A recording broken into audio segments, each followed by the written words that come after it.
This is Markin Out. Pro Wrestling Talk by Pro Wrestling fans. We marking out, y'all. Follow on Twitter. Pro Wrestling Talk by Pro Wrestling fans. We marking out, y'all. Marking Out. Pro Wrestling Talk by Pro Wrestling fans. We marking out, y'all. Brennan likes fisting. Pro Wrestling Talk by Pro Wrestling fans. We marking out, y'all. We're marking out.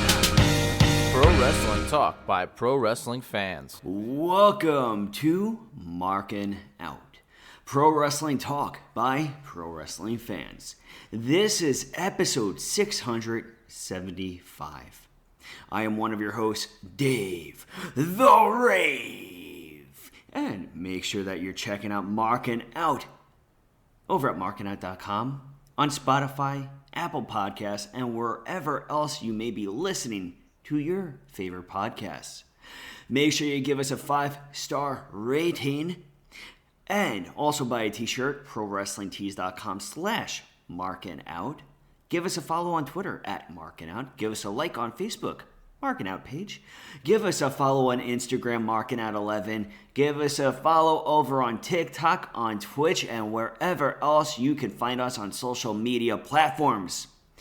But I am here with Brandon, and I want all of you to make sure that you follow Brandon at BTTG161 on Twitter and Instagram. Follow Chris on Instagram at CMSweeney85 and on Twitter, Chris Sweendog.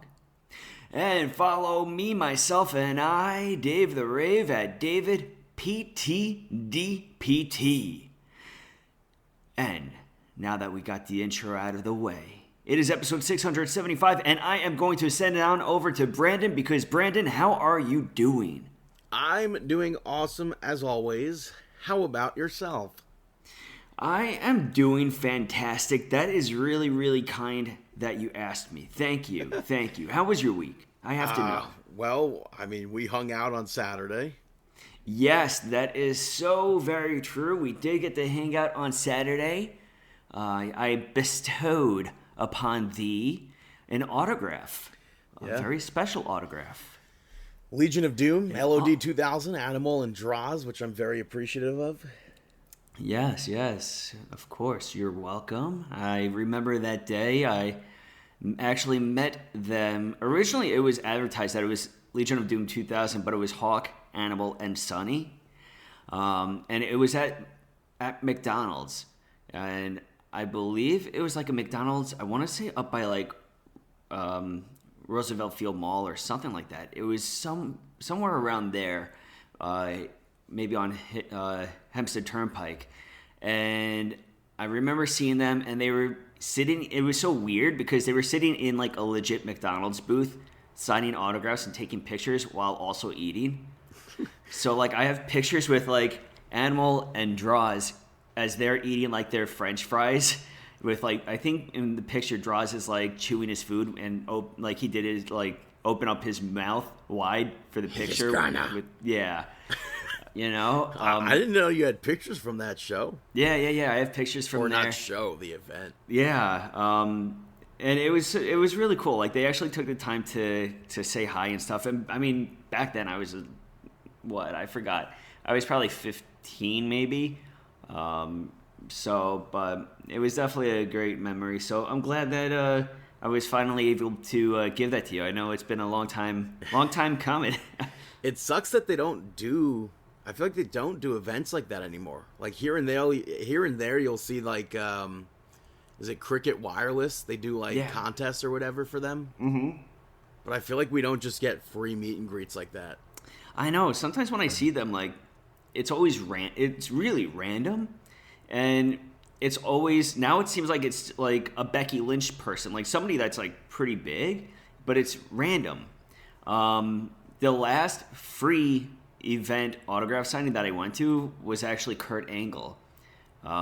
Maybe 2 years ago.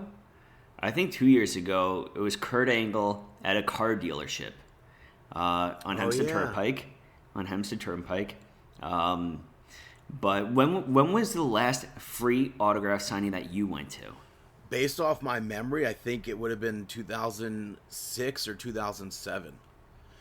We went to, well, technically, you would have had to have paid to get into the car show at the Jacob Javits Center. Mm-hmm. I believe my dad had a connection, so we got in for free, but they were doing a Jimmy Hart autograph signing there. So that was completely free, and got a picture with him, got an autograph, and he was That's really cool. nice then. You actually, I think you actually gave me an autograph from Jimmy Hart. That's possible. I don't Yeah, remember. I have, because I have a Jimmy Hart autograph, and I'm pretty positive you gave it to me. Is it on a mat? Yeah. Yeah, I might have actually done that. Yeah, so thank you. Yeah, they were, dude. I remember Jimmy Hart was literally signing everything. I think I got my 3-pack. Him, Hulk Hogan, and I said that very weird. I almost said Hulkster. That's why. But him, Hulk Hogan, and Brutus Beefcake. There's a classic Superstars 3-pack of them. And I have Jimmy Hart's signature. I don't think I'll ever get Brutus or Hogan, so that kind of sucks. But You never know. yeah, I mean, I feel like I would like to meet Hulk Hogan at some point, but it sucks. I He also, on charges the other, way too much money. that's the thing. I don't want to I don't want to pay that much money for it. But for Hulk Hogan, I think I kind of would. How much is he charging? I would say maybe 200. I don't know though. You know what? I don't know. A part of me feels like maybe I would on the right occasion, the right day, the right picture or whatever, just to get a picture with him and stuff like that, just because it's Hulk Hogan. You know, I do have his autograph, but I never met him. So it's more so I have his autograph, so I really just want to take a picture with him more than anything. I have a Hulk Hogan autograph courtesy of Sal. Because they went to the free signing. Yeah, because of a free signing that Sal and the indie god Matt Cardona went to, and you can actually see the both of them waiting online on the, what is it, Hulk Still Rules DVD? Yeah. And you can see them, you can actually see Cardona and Sal waiting online, and I actually have one of those autographed Hulk Hogan figures. It's the NWO Hulk Hogan figure. So I have that actually in a case. That was the R3 figure when the NWO, those figures were brand new. They were introduced. They did a signing at Toys R Us in Times Square. Yeah, And that's so what that was for. Very grateful I remember being for that, jealous 'cause of that's- not being able to go. It was like there was school, wasn't there? Yeah, There's I think school hours. they skipped school to go. Yeah, I remember I went to Sal. I went to a free signing at Bally's Total Fitness. It was the big show. I want to say maybe 2005, 2006, around then. And then after the free signing, we went to the Sunrise Mall in Massapequa, and there was a paid signing. It was Rey Mysterio and Joy Giovanni. And I believe I paid for both of them. But I hated the fact that, like, looking back, I hate the fact that I have no pictures. I didn't want pictures back then, and I hate that I don't. I know it's such a. I know. I feel like I'm the same way. Where there's so many times where I wish that I took a picture, because autographs are great and everything, but when you have a picture with that person, there's like a huge story behind it. I mean, there's a story behind the autograph too, but Of course. it's like as much as against it as I was. Smartphones, I think if I had back in the day, I would have so many more, like, pictures and memories of things like that. Yeah. So, Yeah. but yeah, other than us hanging out, I made meat sauce, and this time I added beef stock and half and half. Hold on. I'm just gonna also add that I think like 2 weeks ago it was Jimmy Hart's birthday. Yeah, he turned 80 years old. Can you He's believe that? a New Year's baby, I believe.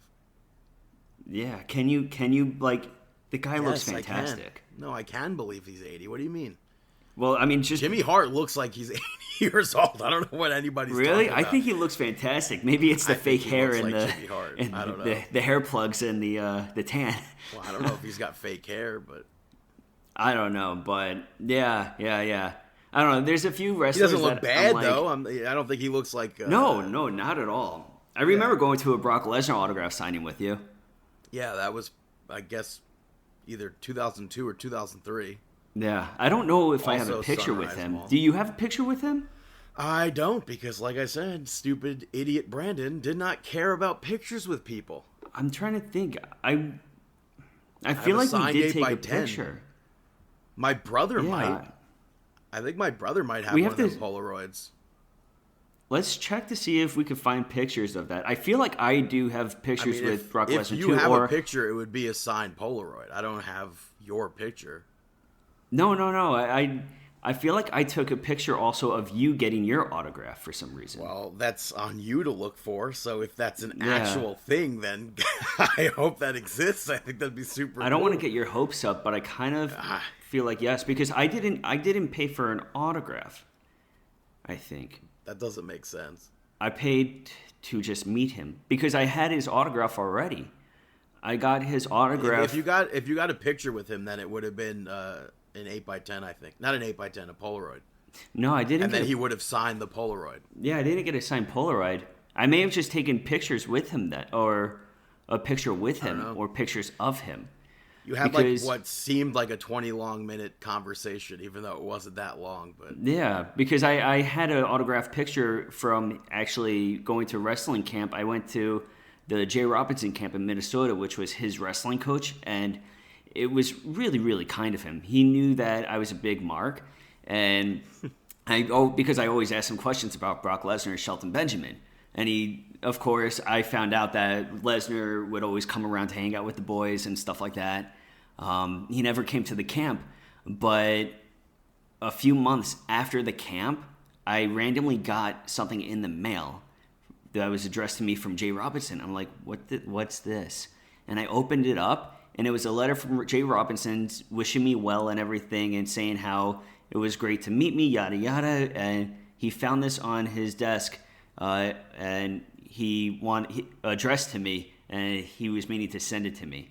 And it was actually an autographed picture, 8x10 from Brock Lesnar.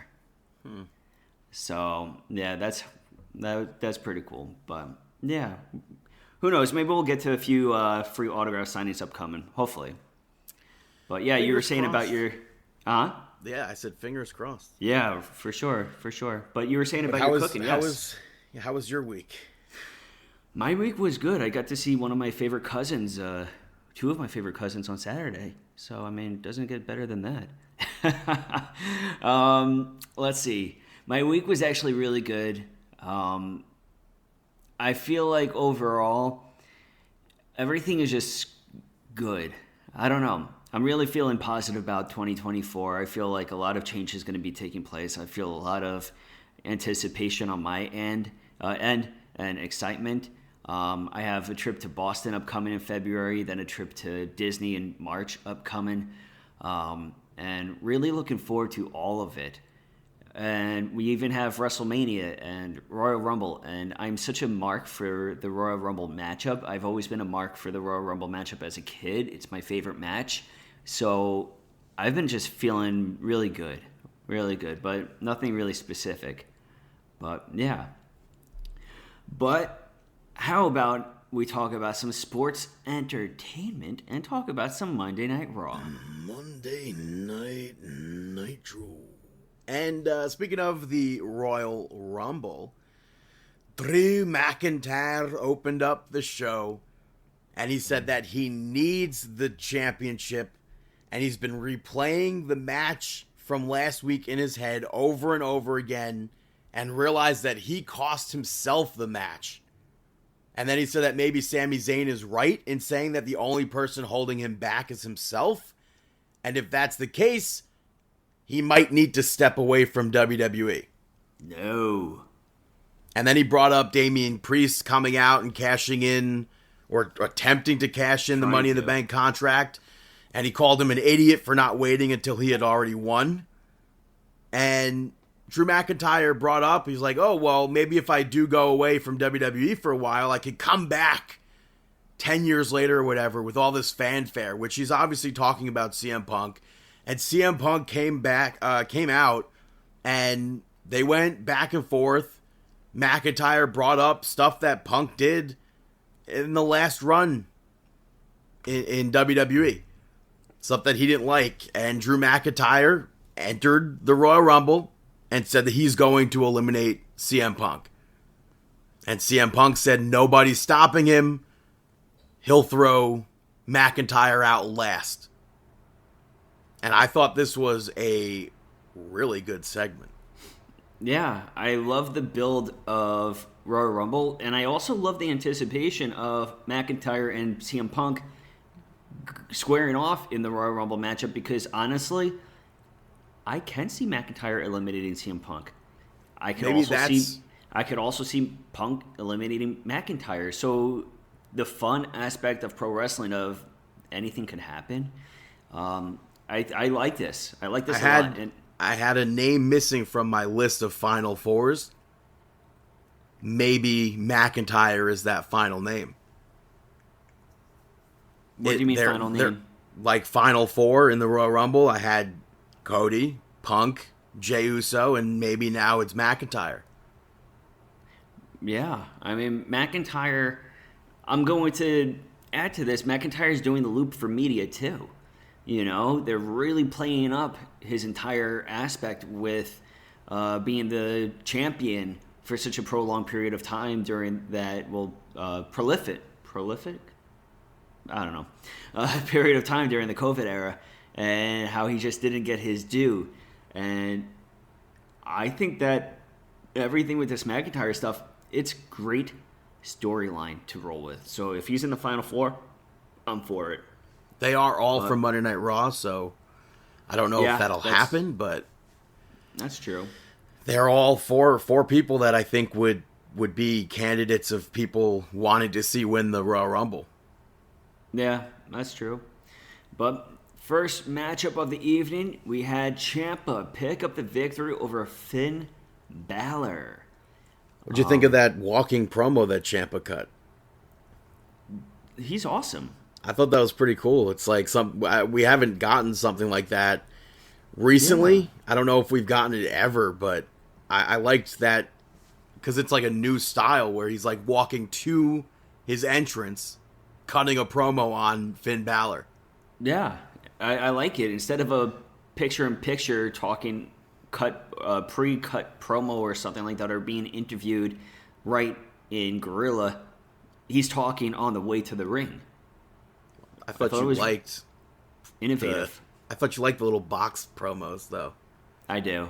The only time I like those, really, I'd mark out for like the Royal Rumble ones and like Survivor Series ones, but just because like the old school aspects of it. Well, Damian Priest got involved here, and Johnny Gargano went after him, and then Johnny also pulled Finn Balor's leg to help Tommaso Ciampa get the victory. And they want the tag team titles. If that wasn't a thing, I would have been surprised with this outcome. I don't expect them to beat the Judgment Day for the titles, though. But still enjoyed the match. Yeah. Still a good matchup. After that, Becky Lynch was interviewed, and Jackie Redmond was about to she asked Becky Lynch about her loss to Nia Jax last week, and she said she got up again and then entered the Royal Rumble. And Nia Jax did not end her. It's just the beginning. Or maybe it's just the beginning. So I could see the two of them maybe being a match at WrestleMania. I could see that too. I don't feel like Becky is pinned up to have a big matchup right now. So Elimination Chamber, at least. Yeah. And then later on, Michael Cole interviewed Nia Jax, and he said how Nia Jax is now the favorite to win the Royal Rumble. And she said nobody can stop her. And then Rhea Ripley came out and said, good for you for beating Becky Lynch last week. But Becky Lynch is not Rhea Ripley.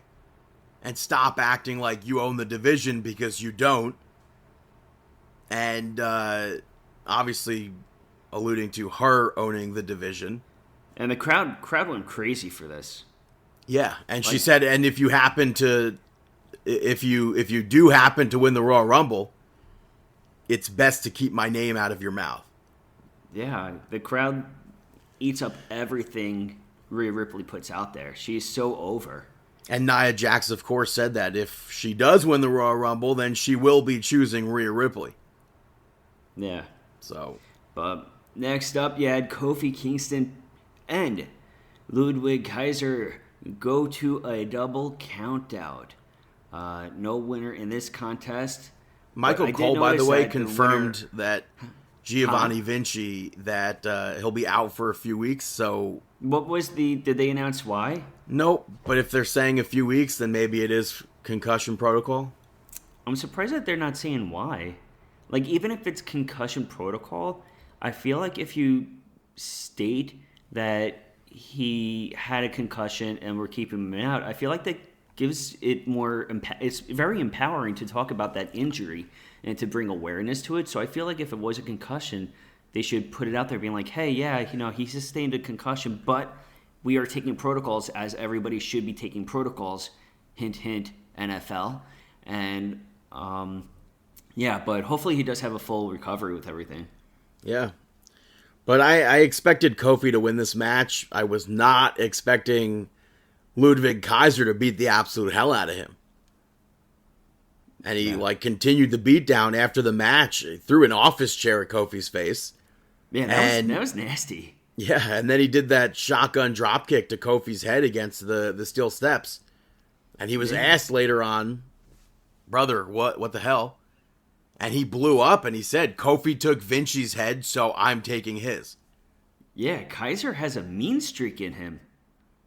Like, I never really... He's got to be nice he's got to build himself up for Gunther, who's coming next week. Yeah, we haven't seen this, like mean streak of Kaiser, but that was just, like, when he tossed that chair and then went with the steps, like, that was just a mean streak, and I really was into this aspect. And I think a big winner of the night was also Nike. I don't know if you saw that picture going around. No. Apparently, I think like 5 or 6 of the wrestlers on the card were wearing like brand new, I think like red and white Nike sneakers. Like I think Balor, Kofi, Truth, Miz, Uso, and Cody maybe. But yeah. Interesting. Next up, you had Katana Chance and Kaden Carter pick up the victory over Chelsea Green and Piper Niven to retain the championship. I love that Rough Rider. Yeah, she hit the Rough Rider, and the referee was distracted by Katana Chance on that spot. It's a sign he's coming. But Piper accidentally took Chelsea Green out when they were maybe about to win the match. And so that was unfortunate for them. But I think the craziest spot in this match, that Doomsday Hurricane Rana that Katana Chance does. Yeah. And then the fact that like Chelsea kicks out of that, I think is crazy. Yeah. But I enjoyed this match. I wish it was longer, but I'm happy that with this outcome. Yeah, same here. Time for what? Yeah, this is my. I'm saying it now because I'm gonna forget my mark out moment of the week. 100%. R-Truth had an entire video of him and Judgment Day. It was hilarious. From start to finish, this was just pure golden comedy. Where he was just like, when I was born, I saw the doctor, and I said, I want to be a part of the Judgment Day. And then it goes to show pictures of all of the people in Judgment Day as babies. This was just hilarious. One of my favorite pictures was the actual pay-per-view poster of Judgment Day with him posed on it. Yeah, I mean, and it's funny because it ends with R-Truth saying like, "Oh, and we live by our famous catchphrase or whatever: live, laugh, and love." And I'm like, brother, that has to be a Judgment Day t-shirt. And then fast forward to like the next day or whatever, they announced first of all, they have R-Truth's like shirt, like name shirt with the tape over, or not over anything. It's just adding him to the shirt. And then they have a Live, Laugh, Love Judgment Day shirt. And both shirts are without JD McDonough. So I think that's really funny. Yeah, I mean, even everything that they're doing on Instagram and Twitter back and forth, how every single picture that Judgment Day has, somehow R-Truth is like in the background. Yeah. Like there was one picture that I totally popped over where it was Damian Priest. It was Damian Priest, I think Rhea Ripley and Dirty Dom sitting at a diner or something, eating food, and like you see R-Truth in the background. Yeah. Yeah. But JD McDonough was pissed off at this video, and Damian Priest put it over as like super funny, and he said that he'll handle it all when the time is right. And Damian Priest also questioned Rhea Ripley about making an enemy out of Nia Jax, seeing if that's maybe not the smartest thing to do. And she basically, like, they're kind of like fighting over power, the way I see it. So she like shrugged it off as like, that's my business. But then we go into the next match where we saw The Miz pick up the victory over JD McDonough. And we saw R-Truth show up. And Dominic got involved behind the referee's back. So JD McDonough was able to take over the match. But R-Truth kind of caused some distractions by cheering for JD McDonough. I don't think it affected the match much, but I guess it took JD out of it enough. And commentary even called saying like, oh, it's distracting JD McDonough. I really don't think it was distracting JD that much for him to lose. But I thought that was another great aspect to add to this match, including R-Truth and the Awesome Truth. I'm happy with stuff like that. And then Rhea Ripley said that she's going to go talk to Adam Pearce about plans for next week, which we'll kind of get to. But after that, we saw Seth Rollins, and he said that he's never taken a championship into WrestleMania. He's never been the headline of WrestleMania, but it changes this year. And he asked who he'll beat at WrestleMania. And then Jinder Mahal showed up and basically did what he did last week, but to Seth Rollins. And he said that he's been overlooked. And Seth Rollins told him, take a swing. And then he laughed it off when Jinder didn't do anything. And Jinder attacked him for that. And Seth Rollins had a comeback. And they got into this big brawl. Jinder got away, though. And I thought maybe we would see this match at the Royal Rumble, but they announced it for next week at WrestleMania. Not WrestleMania. They announced it next week for Monday Night Raw. And now the big question for me, we heard Rhea Ripley say she's got a plan. And I have a truck backing up. People are going to hear that. But I'm wondering if that's going to tie into it and be part of the Judgment Day's plan. And we'll see maybe Damian Priest ends up walking out of Monday Night Raw next week as champion. I mean, we know that it seems like Judgment Day and Rhea Ripley have a grand scheme plan for Damian Priest, where I feel like the shot calling and everything, I think he is going to have a successful cash-in. I'm assuming... Like, maybe they want us to think that the plan that Rhea Ripley spoke to Adam Pearce about was Finn Balor and Damian Priest getting a match against Awesome Truth next week. Because that match is taking place. But who's to say that's not also going to happen where we see Jinder Mahal, maybe Jinder wins.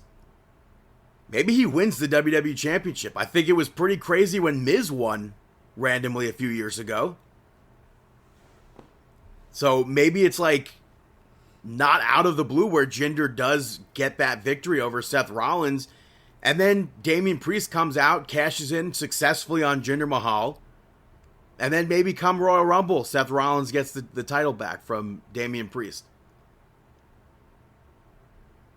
I can see it. A lot went on with Jinder Mahal this week on Twitter.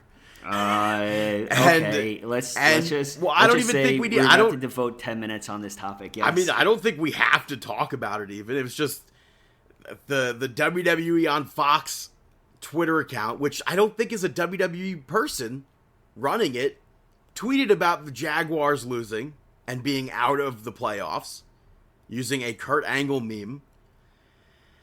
And then the USA Network asked, in regards to Seth Rollins and Jinder Mahal, something about what was the cage match rating. Cage Match is a website that Tony Khan has said he uses to determine whether or not something was good or whatever, or to book a show. I don't know fully. I kind of blocked that Cage Match quote out. But then he went to Twitter and explained why Jinder Mahal shouldn't get a title shot. Title shot. First off, the thing I don't like is how there was no reason for him to. You could comment. I mean, first off, I don't think as an owner or at all he should be tweeting anything about any of this. But to try to belittle and bring down a wrestler that's not even relevant to you is so low class. He was in a segment with The Rock and over 171 million people, like throughout all the social media and everything, saw that moment.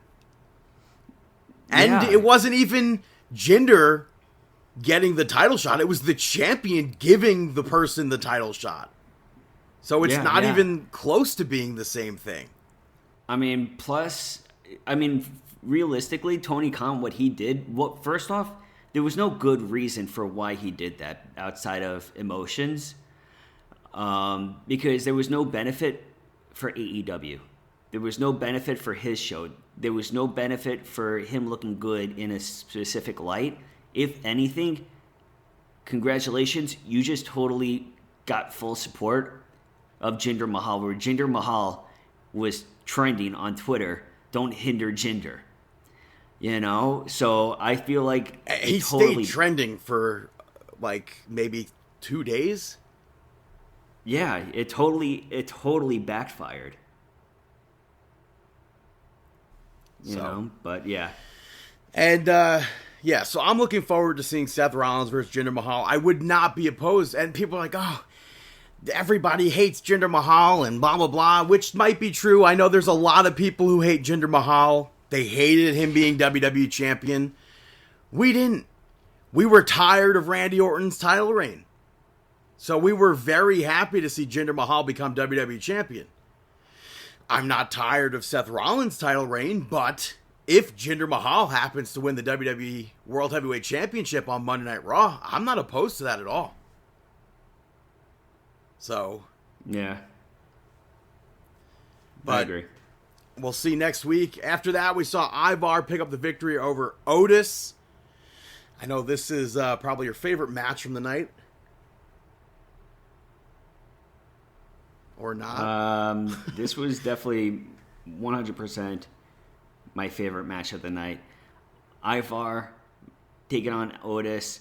There was so much happening in this match where I was just glued to the TV. And you know what, Brandon? I want more. I want more matches like this. I want at least one match of this caliber every single week on Monday Night Raw, which honestly they have been doing. Yeah, somewhat. Besides last week, I think. Ivar catching, or Otis catching Ivar off that springboard, I thought was really cool. Yeah, I agree. And like just a second like misstep or whatever, it would have thrown everything off. But I think in the end, it looked good. Mm-hmm. And I fully expected for Otis to move away from that moonsault, because I feel like every time Ivar goes up for a moonsault, I don't remember the last time we saw him hit it. So I was expecting Otis to move and then get the victory there. So I'm happy that happened. But after the match, Tozawa got in Ivar's face. And Ivar pushed him off or out of the ring. Maybe, I thought we were going to see right then and there another match where Tozawa gets like a quick victory over Ivar. But maybe next week we'll see Ivar and Tozawa again. I think again. I could see that happening. After that, Jey Uso was interviewed, and he said he wants a singles championship. Bronson Reed interrupted and told him not to get in his way. I think it's likely that we'll see the two of them end up inside an elimination chamber. For what title, I don't know. Yeah, an Intercontinental Champion, I guess. I don't even think that... Yeah. I think Gunther will defend the title inside the chamber. I would totally be fine with that. And clean house. Maybe not clean house, but not do what Shayna Baszler did. But and then we saw Cody Rhodes interviewed earlier, and Shinsuke Nakamura attacked him. And because of that, they turned the main event into a street fight. And the graphics that they had for this, I thought was incredible. The video packages were so nice. I've been very much so enjoying these new video packages that WWE is doing. Mm-hmm. And then we get to the main event. Cody Rhodes picked up the victory over Shinsuke Nakamura in a street fight. Nothing. There was no chaos. No members of Chaos showed up. So Shinsuke didn't bring chaos. But a lot of this match didn't feature fighting that you would normally see in a street fight. But it had aspects of it. And I'm fine with how the street fight aspects were used. Because at some points it was just like a normal match. And then other points we were getting kendo sticks. We were getting tables. Obviously, a big thing that took place during this match was outside the ring, which I popped big time for. Cody Rhodes ends up ducking the mist of Shinsuke Nakamura. It goes into the timekeeper's face. Berkeley, which is his actual shoot cousin. That's Tugboat's son. And that's just, he deserves better. He deserves better. To go after the family like that, I mean, that's not... He's not even a worker. Just totally messed up. I didn't realize that Tugboat was cousins of Dusty. It's I don't know how the family line is there. I know Jerry Sags is also in that family, I believe. Really? I believe so. Huh. That's interesting. Yeah. Tugboat, I mean, once again, Tugboat go back takes me back to that Ivar and Otis matchup. Tugboat and Earthquake 100%. I hope they do go into the Hall of Fame at some point. Yeah. But yeah. That would be cool. Yeah. But that's Monday Night Raw. Moving over to NXT, where they actually brawled on the pre-programmed 10-minute warning, hype video that WWE does during the commercial breaks that are 10 minutes out. I don't know what to refer to those as, but I don't think I've ever seen that before. It's always just on this episode of NXT, catch this match, and so might be opening. But here, you actually had Nikita Lyons walking in the parking lot, and Blair Davenport walked up on her, and they brawled. And they opened up NXT, and then the brawl continued to right into the ring, and the match that was supposed to take place later on happened to open the show. Blair Davenport picked up the victory. I was actually kind of surprised that Blair Davenport was able to pick up the victory because of just the hype with Lyons coming back. Yeah, I thought Nikita Lyons was going to pick up that victory too, but Blair Davenport worked that repaired knee of Nikita. Mm-hmm. So, and even more off of her working that knee, I expected Lyons to have that comeback. So, for me, the outcome was surprising to see Blair Davenport win, but especially it was just like a chop block in the knee. I thought there'd be more of a finish there, but yeah. And then after that, we saw Carmelo Hayes and Trick Williams backstage, and Carmelo Hayes told Trick Williams that he has good news, and he first spoke about he spoke about what took place last week, and then said that he got him a spot in the Dusty Classic while Ilya's out. We don't know how long Ilya Dragunov is going to be out for, so let's team up. And Trick didn't seem like he was thrilled with that at first, but we have them as a team in the Dusty Cup, which I don't hate. I feel like they could maybe make it to the finals, but maybe not, because I think next week they would have, or not next week, but whenever their match is. Yeah. Because I fully think that we'll see in the finals, I think Baron Corbin and Braun Breaker will make it. Yeah, I agree with you. And they picked up the victory over Gallus to advance in the Dusty Classic. Breaker, I thought was funny that he interrupted Baron Corbin's entrance. Because with the both of them, it's really anything you can do, I can do better. Mm-hmm. And I thought the match was decent. Gallus ended up working on Baron Corbin's hand after Corbin accidentally punched the ring post. But he continued the fight and ends up tagging himself in right before Braun Breaker could maybe like win the actual match for them. And Braun Breaker, instead of being like mean about it or beating down Baron Corbin about it, he saved Baron Corbin and hit that spear. So he saved the match for them, and I think they will advance all the way to the finals. Yeah, I think him saving the match in that sort of a manner really stands out, because it's one of those, like, I don't know, it's one of those tag teams where can they trust each other fully? Right.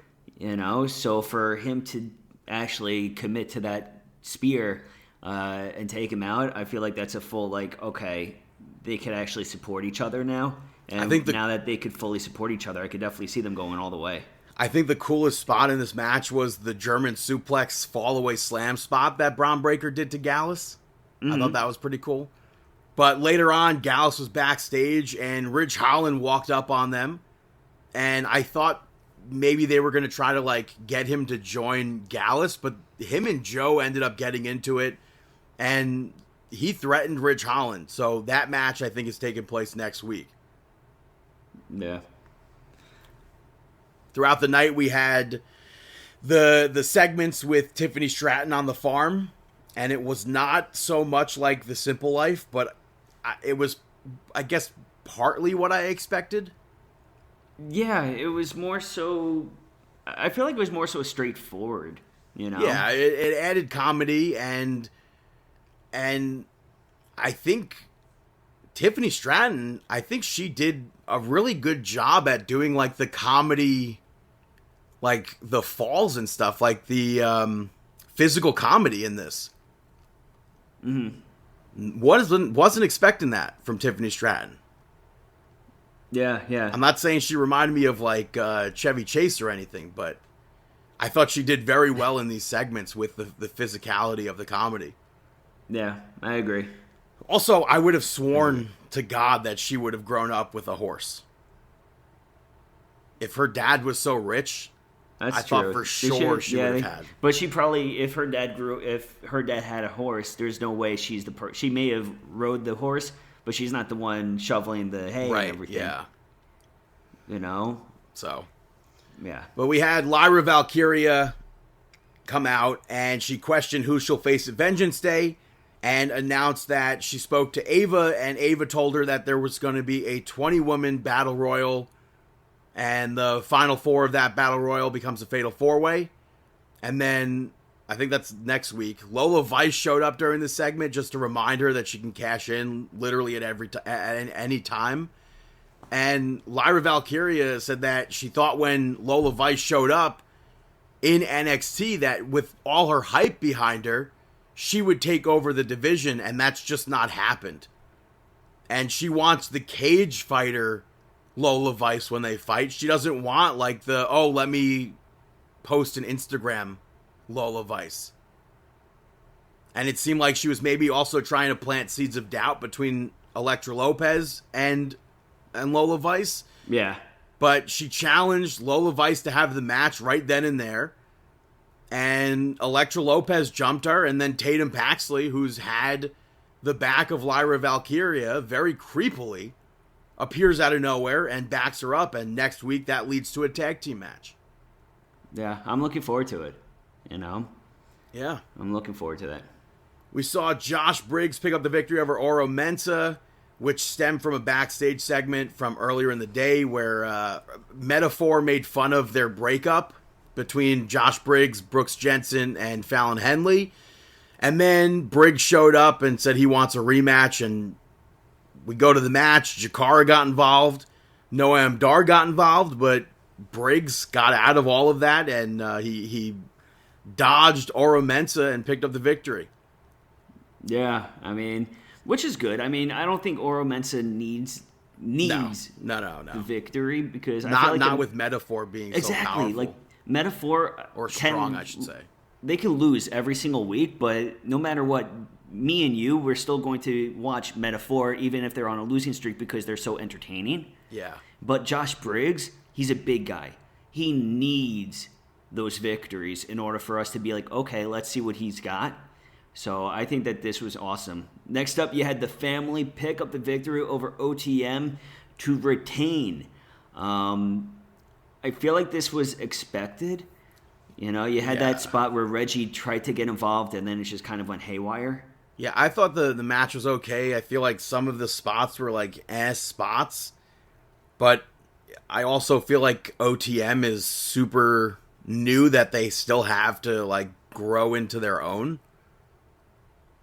So I feel like that kind of hindered the performance there. But Scripps, like you said, got involved, and then Adriana Rizzo shoved him off the top rope, I think into Nima. And then I feel like there was no connection. I feel like it was on to him. It was kind of weird because like also the referee was watching all of this happen.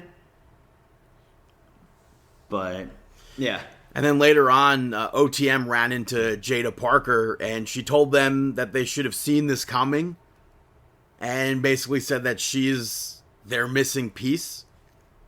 So we'll see, I guess, maybe a 6-person tag coming up between the two groups. I can see that.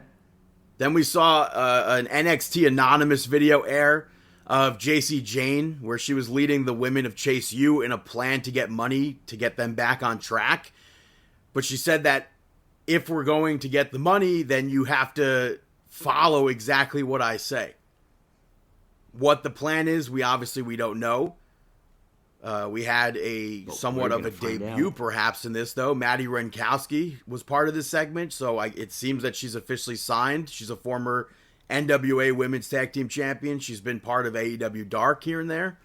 I'm not familiar with her. I have to check.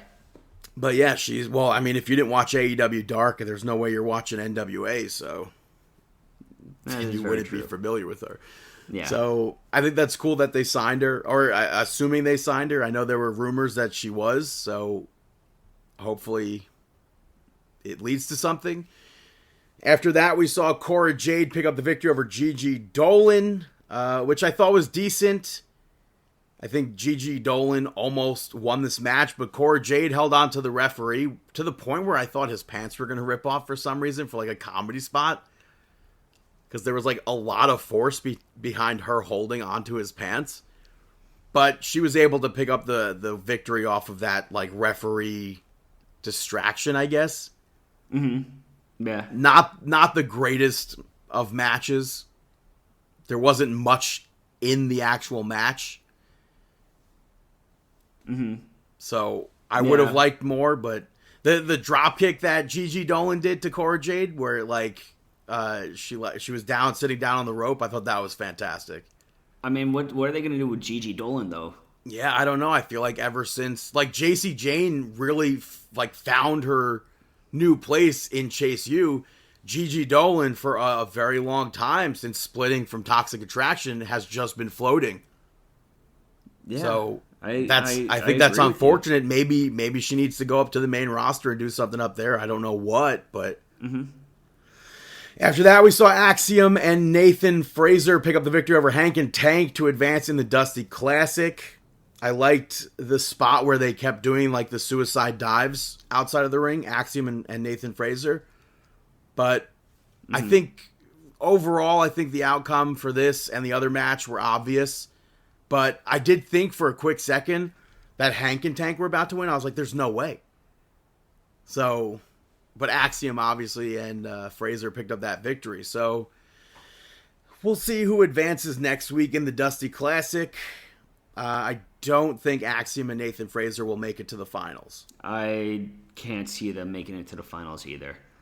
You know? And then earlier in the night, Obafemi was interviewed and asked about when he's cashing in his contract, and Lexis King interrupted and said that if it wasn't for Trey Bearhill, he would have won the NXT Breakout Tournament. But now he has a title shot against Dragon Lee, and he really thinks that Obafemi will make a good NXT champion. And he thinks that he's looking at the next NXT champion while he's going to be the next North American champion. And Femi looked down at the contract as if he's like teasing a cash-in. And fast forward to that main event, we saw Dragon Lee pick up the victory over Lexis King to retain the North American Championship. I liked this match a lot. Yeah. Trey Bearhill showed up, which allowed for Dragon Lee to dive onto Lexis King. But then, after the match, Obafemi showed up. And he actually cashed in. It was like a Money in the Bank cash-in. Yeah. Not really a fan of this because, like, it will 100%. I'm a fan that they're building up Obafemi. Mm-hmm. I just wish Dragon Lee had a title for more than 30 days. So that's like the only complaint I have out of that. I don't know what's next for Dragon Lee. Maybe it's just more like main roster LWO stuff. I don't know. I'm okay with him losing, just because I don't know. I mean, I feel like he was just a placement holder of a champion, though. Like, I can't see storyline Dragon Lee. But we didn't get, like, outside of the Dominic stuff, I don't feel like we got the full potential of what the title reign could have been. I need to see more storyline involving Dragon Lee before I can be like, okay, I am invested in this guy's title reign right now. Well, like I said, they didn't give us that opportunity to. But sky is the limit for Obafemi. He clearly has, like, it. So I'm looking forward to seeing what they do with him. And hopefully this reign is a lengthy title reign. Yeah. With a lot of title defenses. Yeah. I mean, this is a dominant force right now. I think that he can definitely powerhouse his way through. Yeah. So that's NXT. Moving over to SmackDown. It was supposed to open up with Cameron Grimes versus Grayson Waller, but Paul Heyman interrupted, and the Bloodline took Cameron Grimes out. Paul Heyman got into it with Nick Aldis, and then Nick Aldis put the Bloodline in a tag team match against Randy Orton, LA Knight, and AJ Styles. And Paul Heyman was like, well, Roman Reigns isn't there. So Nick Aldis said, well, find a partner. Otherwise, it's 3-on-2. First match saw Legado del Fantasma pick up the victory over the LWO. I thought this was a good match. I like these faction wars that they're doing. I definitely think that Legado needed this victory. So when Carlito's music hit during this, Santos Escobar was on commentary. Carlito showed up from behind and took Santos out. And when that happened, I thought Legado was going to be losing. But Garza held onto the rope, picked up the victory off of that. After that, Logan Paul was on the screen and cut a promo about Kevin Owens and said that he spoke to his lawyers about Kevin Owens' cast, and if he shows up with the cast at the Royal Rumble, then the match is off. And then Kevin Owens responded later on and said that even though his hand's broken, it's not going to stop him from having that match at the Royal Rumble, and challenged Logan Paul to show up next week on SmackDown for a face-to-face on the KO show. After that, we saw a segment in a coffee shop, I guess, with British Strong Style. They got coffee, it seemed. And Butch said that he doesn't need Tyler Bates' help, and Bate was like, just let me help you. And Butch was like, that was a one-and-done thing. Just focus on yourself now that you're part of SmackDown. And Tyler Bate really kept pushing, helping Butch. And I definitely think we're going to see them still continue to be a tag team, especially since Butch said that the Brawling Brutes is a thing of the past. And it almost seemed like we were going to get the return of Pete Dunne, so here's hoping that Pete Dunne is back soon. After that, we saw Bianca Belair versus Bayley. Belair picked up the victory there. This was a really good match. Damage Control, I think, looks super cool ringside. But at one point, Bayley tied Bianca Belair's hair to the rope, and she ended up tripping Bayley with it. I thought that was a good spot. And then we saw Bianca Belair go to hit the KOD on Bayley outside the ring, only to dump her like in reverse into the ring post. And I thought that was a fantastic spot. And she attempted the KOD again, but Bayley reversed it into like a power bomb into the turnbuckle. Bayley faked a knee injury during this and signaled for Damage Control to attack Bianca Belair. They didn't do anything. So it sucks that a breakup seems like it's like right around the corner. But Bianca Belair gets back into it, hits that KOD to pick up the victory. And then backstage, Bayley questioned Damage Control about not helping her. And Dakota Kai said the referee was looking right at them. She's like, what would you want us to do? The ref was looking right at us. And then she basically hyped her up. She said that we thought you were good on your own. And then she hyped her up for the Royal Rumble. And now it kind of seems like Bayley's not going to be winning the Royal Rumble. She's my pick 2 years in a row, didn't win. In a perfect world, Sasha Banks would be returning to help Bayley once Damage Control turns on her. If that happens, who knows? After that, Lashley came out and spoke. The Street Profits were with him as well. They're now called the Pride, but they didn't say that on TV yet, so I'm not 100% sure on that. But he spoke about Karrion Kross and Authors of Pain from last week, and he called them out. Paul Ellering showed up and had a video play of Karrion Kross and Scarlett, as well as AOP and Paul Ellering. And they're now being known as the Final Testament. And when that name popped up, I thought for sure that was going to be the name of Karrion Kross's new finisher. I would have much preferred Doomsday over the Final Testament, but at least they have names. Earlier in the night, Nick Aldis was speaking to Carmelo Hayes, who was there.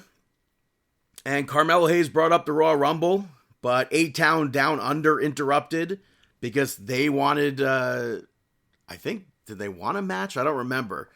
But Carmelo Hayes ends up challenging Grayson Waller to a match. And Grayson Waller tried to back out of it, and Theory stepped up, so Nick Aldis set up him versus Theory. And then Carmelo Hayes versus Austin Theory unfortunately ended in a no contest. I was definitely not expecting to see Carmelo Hayes wrestling on SmackDown. I enjoyed it up until that unfortunate ending where Theory went for that Spanish fly, and they both landed wrong. The referee called it off immediately. So that's very unfortunate. I did like that springboard suplex that Carmelo Hayes did, but I hope both of them are okay. We have the Dusty Classic on Tuesday, and they're part of it. So, well, they as in Carmelo Hayes.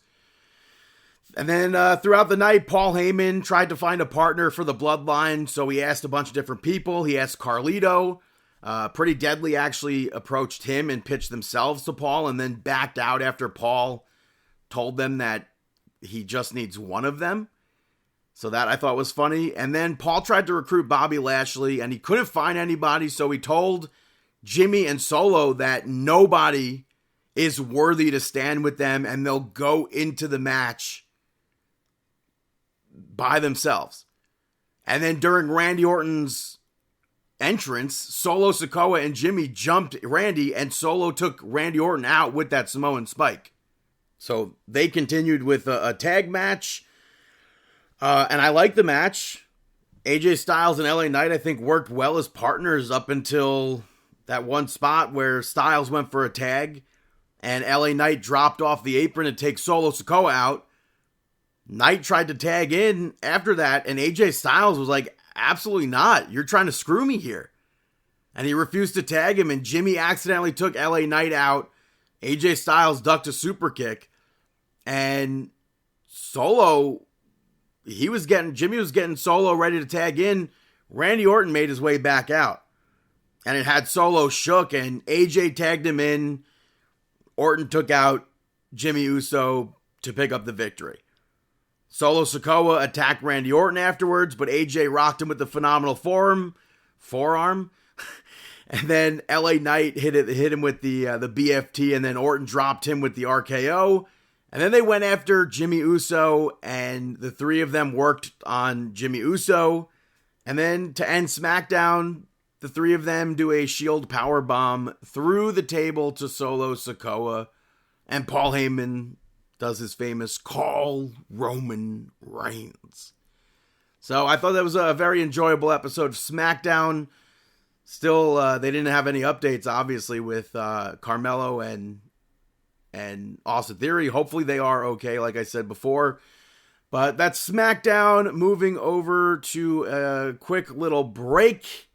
And I'll be right back here on Markin Out. What's up, everybody? This is Dolph Ziggler, and you are listening to Markin Out. Welcome back, ladies and gentlemen, to Markin Out, episode 675. I'm going to talk about AW Rampage from last week. Run down the card real quick. The Hardys, Mark Briscoe, picked up the victory over the Butcher, the Blade, and Kip Sabian. Chris Statlander and Willow Nightingale picked up the victory over Kennedy Hardcastle and Notorious Mimi. You had Hikaru Shida pick up the victory over Anna Jay. And Wheeler Yuta picked up the victory over Commander to retain.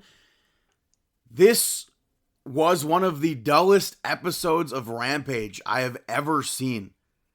There was neither rhyme nor reason about almost anything that took place on this card. And it was very much so like I was watching an indie wrestling card, but on television. And I'm not saying that the matches were trash or the quality of the talent sucked. There's just no thought put into Rampage anymore. And when there is thought, outside of the Hardys having their breakup with Private Party and now being like these ego-fueled vets, there's two romance angles. Or whatever is going on between Stokely and Chris Statlander. And then you have Angelo Parker and Ruby Soho and now Harley Cameron. This show needs to very much so improve. And I really hope that the show that's out next week is nothing like this episode of Rampage. Moving over to AEW Collision, you had Sting and Darby Allin pick up the victory over the Workhorsemen. How they're just randomly throwing together matches like the week before for Sting is so bizarre to me. Like the Revolution event has sold so many tickets that they keep adding tickets. How do you not give it more than a week's notice that Sting is going to be there wrestling? That's crazy to me. Ric Flair being there, 100% not necessary at all. Flair getting involved is not necessary at all either. But good on the Workhorsemen for this match. And I think that they get hate on Twitter that they don't deserve because I think they're both good. We saw Eddie Kingston pick up the victory over Trent Beretta to retain. I am still very surprised that Brian Cage did not win that spot, but Trent looked great in this match. He got busted open and continued to look strong. Sue sat worrying at ringside. Maybe it is time for Trent to win a singles championship in AEW. And maybe we will see Trent win a singles championship in AEW.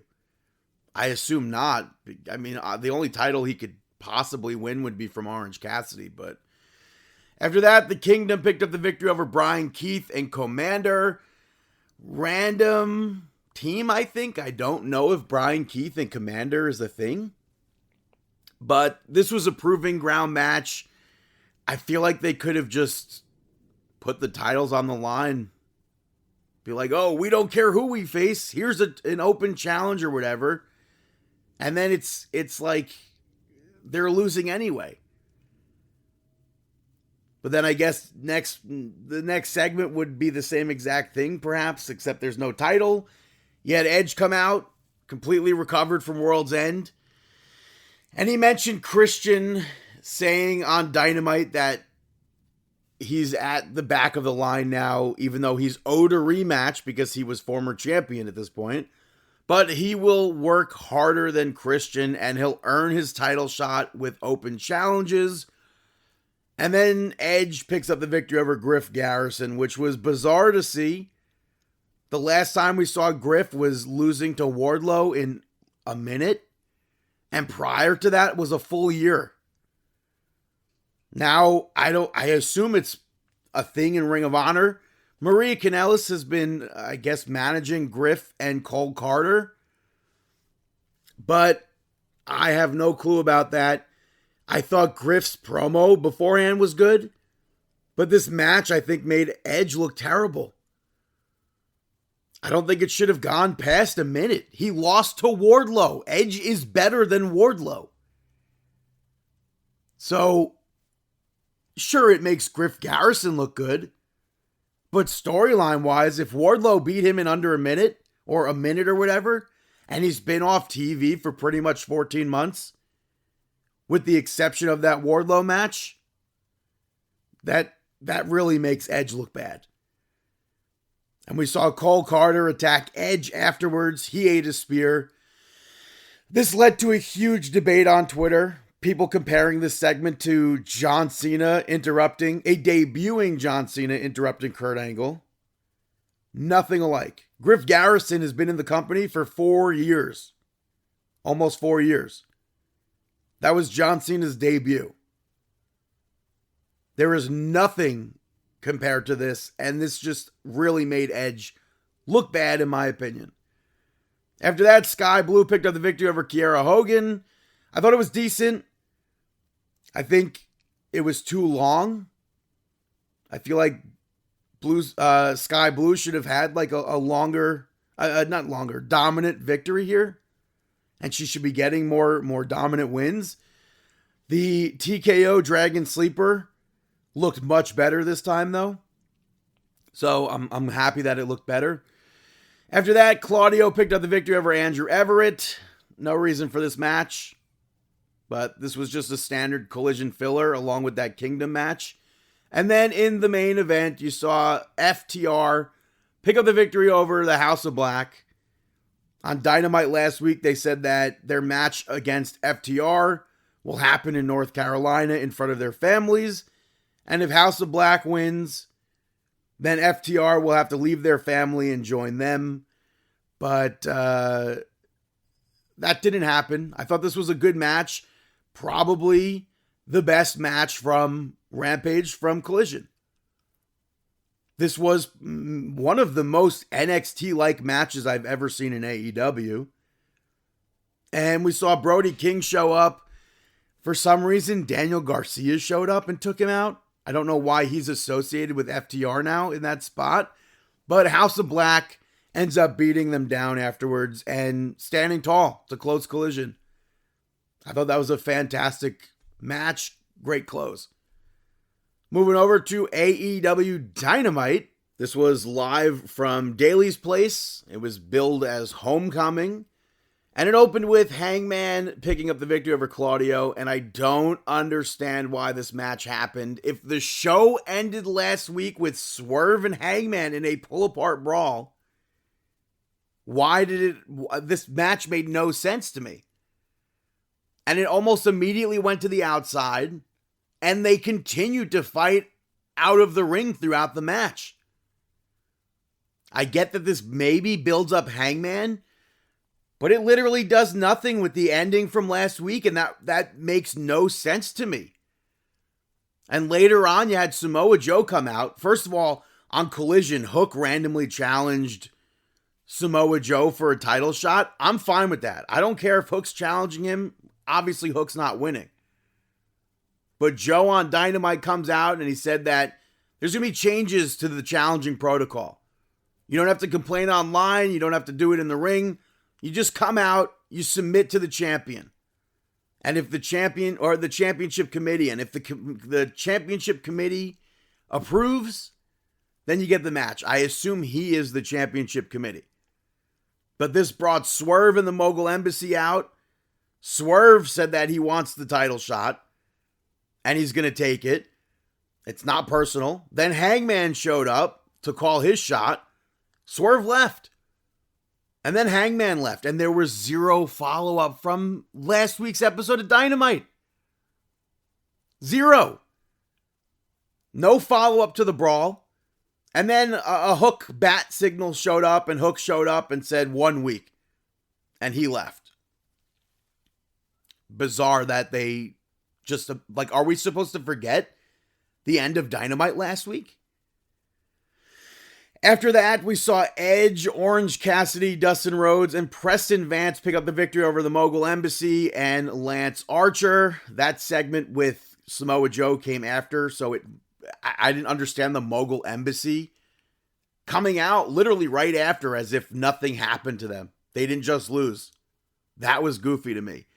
But then we also had a tag match. Thunder Rosa, Chris Statlander, Willow Nightingale, and Anna Jay picking up a victory over the Outcasts, Sky Blue and Julia Hart. These two matches I'm grouping together because they were tribute matches to Brody Lee. So even though Preston Vance and Anna Jay are heels, they ended up on face teams. The men's match I thought was fun. I liked seeing that spot with Jake the Snake. I liked that he got involved to take Jose out, but it was kind of goofy at the same time because Jake's a heel, getting cheered there, and Jose's a heel, but he's on the face team. And the heel team ended up brawling due to a misstep. Preston got the victory. The women's match I thought was okay. We saw Harley Cameron get involved. I wish Hikaru Shida was involved in this, but both outcomes I think were obvious because they called it a tribute match to Brody. So I think it was obvious that Preston was getting the victory, and I think it was obvious that Anna Jay was getting the victory. It's just very bizarre to me that two heels ended up on face teams. Like the last tag match that we saw Anna Jay in, she was tagging with Ruby Soho and Saraya. So, but she now has a match at Battle of the Belts against Julia Hart. I don't know if Preston Vance gets a title shot now, but whatever. We saw an interview from the Bullet Club Gold. They were asked about Undisputed Kingdom, and Jay said that he can do everything much better. The Acclaimed showed up and pitched a supergroup.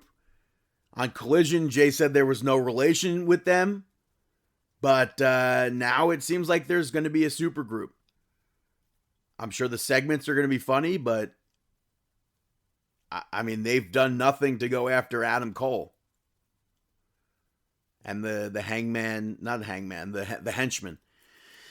We saw Toni Storm interviewed. She was asked about Deonna Purrazzo, and she said she wants a meeting with her. And then Deonna Purrazzo was interviewed later on and said it set up a debut match with Red Velvet. She has already debuted on AEW programming. After that, Sammy Guevara. I think the best part of that was Mariah May eating chocolate, though. Sammy Guevara picked up the victory over Ricky Starks. I thought this was a decent match. The apron stuff I thought was crazy. But I expected this outcome given that they have that match coming up. And they shook hands afterwards, which is not something I expected. But Big Bill attacks Sammy Guevara from behind. And then Jericho's music hits. He runs down with a bat, takes out the champions. The champions barely reacted. Big Bill's looking everywhere except for where wrestlers come out, which is bizarre. But they continued to brawl while Judas was playing. I feel like that's going to be how the match is going to go. And they'll say a tribute to New Jack or something like that. But people were booing. After that, Roderick Strong picked up the victory over Brian Keith. I thought the match was fine. I don't think they needed to go outside the ring, though. And I think it could have been over much quicker than it was, especially if you're trying to build up the henchman for Adam Cole and the Undisputed Kingdom. But Adam Cole spoke afterwards, and he said he doesn't care about people. He doesn't care about their respect. But it was basically just hyping up their group. Nothing wrong with that at all. I thought it was fine. But with MJF out, the group kind of seems pointless. Sting and Darby Allin in the main event picked up the victory over the Don Callis family, Hobbs and Takeshita. If they knew this was the main event, then and the style of this match, then nobody should have brawled outside of the ring or in the crowd at all on Dynamite. At all. Because why are you going to give them the same thing? This one has specific sets of rules. Why are you going to give them the same thing that just happened in every other match? And then again in this match, I understand due to the rules it makes sense, but Ric Flair gets involved. We do not need Ric Flair. To end the match, Sting did a scorpion death drop off the stage to Powerhouse Hobbs through a table. And it looked like he had trouble getting up afterwards, so I hope he's fine. But he got interviewed by Tony Schiavone, and Tony asked him about his upcoming retirement match at Revolution in March. And before Sting could say anything, the Young Bucks with their tiny little mustaches returned. And that sucks so much. It seems like they are who Sting and Darby will face as Sting's final opponent, and that is shocking to me. But at the same time, since it's AEW, it's not shocking. And I'm not a fan of this at all. The reaction I had when the Young Bucks came out, man, like, it's just, if you're going to do a tag match and not Sting versus Darby to put Darby over and have Sting lose his only match against Darby, FTR, are they not available? Bryan Danielson and Jon Moxley, are they not available? Like, the Young Bucks? Not a fan of that booking at all. But that is AEW Dynamite. Hey, Brandon, got any shout-outs? Damn it, Bobby, how many times do I have to tell you to listen to Brandon's shout-outs? The first shout-out goes to The Retirement Plan, starring Nicolas Cage. Ashley Greene, Ron Perlman, and Ernie Hudson are also in the film. And I thought it was a decent film. It's been out on Hulu. And Ashley's character and her husband get into, like, trouble. And the only place she can turn for help is Nick Cage, who plays her dad. A estranged dad, I guess. But it was like a cheesy crime comedy thriller movie. And I would probably watch, not probably, I would definitely watch a sequel. I don't think there's going to be a sequel. But I enjoyed this film. It's on Hulu, like I said. And I'm a big fan of Nicolas Cage, so I would say check it out. I still have to see the Nicolas Cage movie. I think I saw that. I didn't see it, but it just looked hilarious. The next shout out goes to the brother's son, or soon. They say it both ways on the show. But it's a new show on Netflix starring Michelle Yeoh. It follows a Taipei gangster who goes to Los Angeles to protect his younger brother and his mother. And the younger brother has, like, no idea what's going on. But it's, like, action, comedy, drama. I don't know how else to describe it without giving much more away. But I really enjoyed this show. They even mentioned The Rock and Stone Cold in it, which I was not expecting. I thought that was pretty cool. And cool. They had, like, wrestling magazines with them on the cover. Mm-hmm. So I really hope there's a second season of this. It ends on a cliffhanger sort of thing, or, like, where it could lead to another season. So I very much so enjoyed it. It's on Netflix, The Brother's Son. Check it out. The last shout out goes to Echo, which is the MCU miniseries. All episodes are out on Disney Plus and Hulu. Follows the Marvel character Echo, where we first were introduced to her in Hawkeye. And the bigger part, I think, of this is the fact that they've finally added the Netflix Marvel shows to that timeline on Disney Plus. Mm-hmm. They've been on Disney Plus, but they weren't like officially part of the MCU timeline. But now they are officially MCU canon. It's 5 episodes. Kingpin and Daredevil are both in it. That's not a spoiler. We knew that going into the show. Now I just have to hope for Agents of S.H.I.E.L.D. to be recognized as canon in the MCU. But yeah, you've been waiting for that for a long time. And I don't know if it's ever going to happen, but... Yeah. But I think D'Onofrio is a fantastic Kingpin, and every time he portrays that character, it's like I said, it's fantastic. Mm-hmm. Definitely looking forward to that Daredevil show whenever that comes out. This, I guess, kind of sets up for it more, I think. Yeah, I agree. So check it out. It's on Hulu and Disney Plus, like I said. But those are my shout-outs. Now it's time for... Mark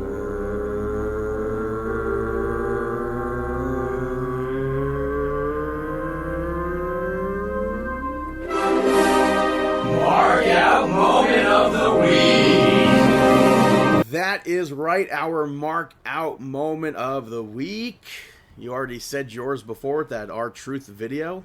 Yes, that R-Truth video, I totally marked the hell out for. Also, I marked out in front of my patients because Pix 11 did a quick little segment on the Royal Rumble, and they had an interview. It looked like a pre-recorded interview with Drew McIntyre. So kind of... Oh, that's why you mentioned that in the exactly. news cycle before. So kind of puts it together with how you said McIntyre making sense with being one of the Final Four, with him appearing on this news station. I'm like, yeah, I mean, don't sleep on Drew McIntyre. You know, it's funny, when I was going to sleep, I listened to the radio, but as of late, I've just asked my iPhone to play certain, like, I'll say, like, oh, play oldies or whatever, and then it plays, like, a random iHeartRadio channel. Mm-hmm. And I'm like, oh, let me see if this works. I know it's not music or anything, and I was no way in hell falling asleep to it, but I asked it to put on 1010 Wins, just, like, to hear what it's like these days. Mm-hmm. Scott Stanford talking on to doing the news and stuff, and I popped for that. I told you. That was cool. Yo, I love listening to Stanford in the morning or afternoon. I forgot when he's on, but well, I mean, I was listening to it was like 5 a.m. But yeah, he lets you know how the weather and the roads are.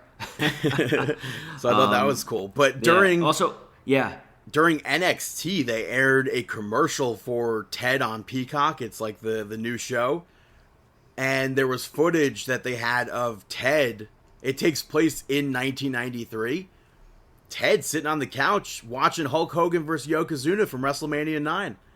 And I thought that was a really cool, like, tie-in, because obviously Ted being on Peacock, that's part of the WWE, like WWE on Peacock, so I thought that was a fun tie-in to promote Ted. Yeah. I agree. What were you going to say? I mean, you sent me that video, and I definitely marked out for that. I don't know, anytime I see that stuff, it just brings me totally back to everything. Yeah. I also marked out for Samoa Joe appearing with the black strap. Going back to the black strap for a championship. Not necessarily back, it's a brand new championship. Yeah, brand new championship. I did That's not very mention true. that. They now have side plates, too, interchangeable side plates. They which is crazy. The first time we saw it was what game was that? It was a college game that Tony Khan presented the title at. I forget what team it was, but he presented somebody with a brand new AEW championship, and they had their side plates on it, like the team logo, like WWE does. So, like, that was the first time we got a look at the brand new championship. So I think that's cool. But I agree. Like I said last week, this was the week that Edge was showing up on Percy Jackson, and I think he showed up in the coolest way possible. And then, funnily enough, because it happened the same day as the stuff on Twitter, he spoke about wanting to start Twitter beef, which I thought was so ironic that that was what was going on with the character, but also you had his boss doing that same thing. So I thought that was funny. But it's so dope that Edge is on the show, and he truly was really good on Percy Jackson. Yeah, I also marked out for Edge and Ziggler, Nick Nemeth appearing on Busted Open. It was cool listening to their interviews over on there. But yeah, Edge rattling cages with that that interview on Busted Open. Really? Well, yeah. I mean, he's saying he has no idea what a 5-star match is, and oh yeah. I mean, everybody on that show really makes fun of the 5-star aspect because, it's the only thing you have to know about the Meltzer rating scale is the fact that Kurt Angle has 0 5-star matches. So that's all you need to know. That's all you should know, and you should realize, oh, this scale is not correct. Yeah, 100%. Well, take it home. Tell them what else they should know. That was episode 675 of Markin Out, the only online listening experience in the world. The number one Taylor Swift wrestling podcast, by the way. Forgot to mention, Miss Donna Kelsey was at the Performance Center for some reason this week. I don't know why, but they posted a picture of her with Shawn Michaels. So that's one step closer to getting Taylor Swift at WrestleMania for hopefully America the Beautiful. But you could check us out on Twitter at Markin Out, at BTTG161 on Twitter and Instagram, Chris Sweendog on Twitter, CM Sweeney85 on Instagram, David PTDPT on all platforms, Facebook.com/MarkinOut, YouTube and Instagram is MarkinOut11. You could go to ProWrestlingTees.com/MarkinOut and purchase some merch. You could go to Markin Out on TikTok and maybe kind of see my meat sauce. Kind of.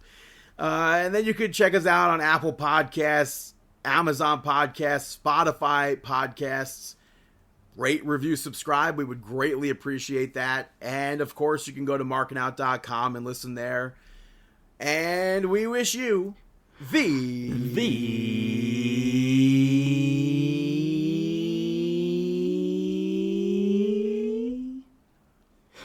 best of luck in your future endeavors. Have a fantastic week.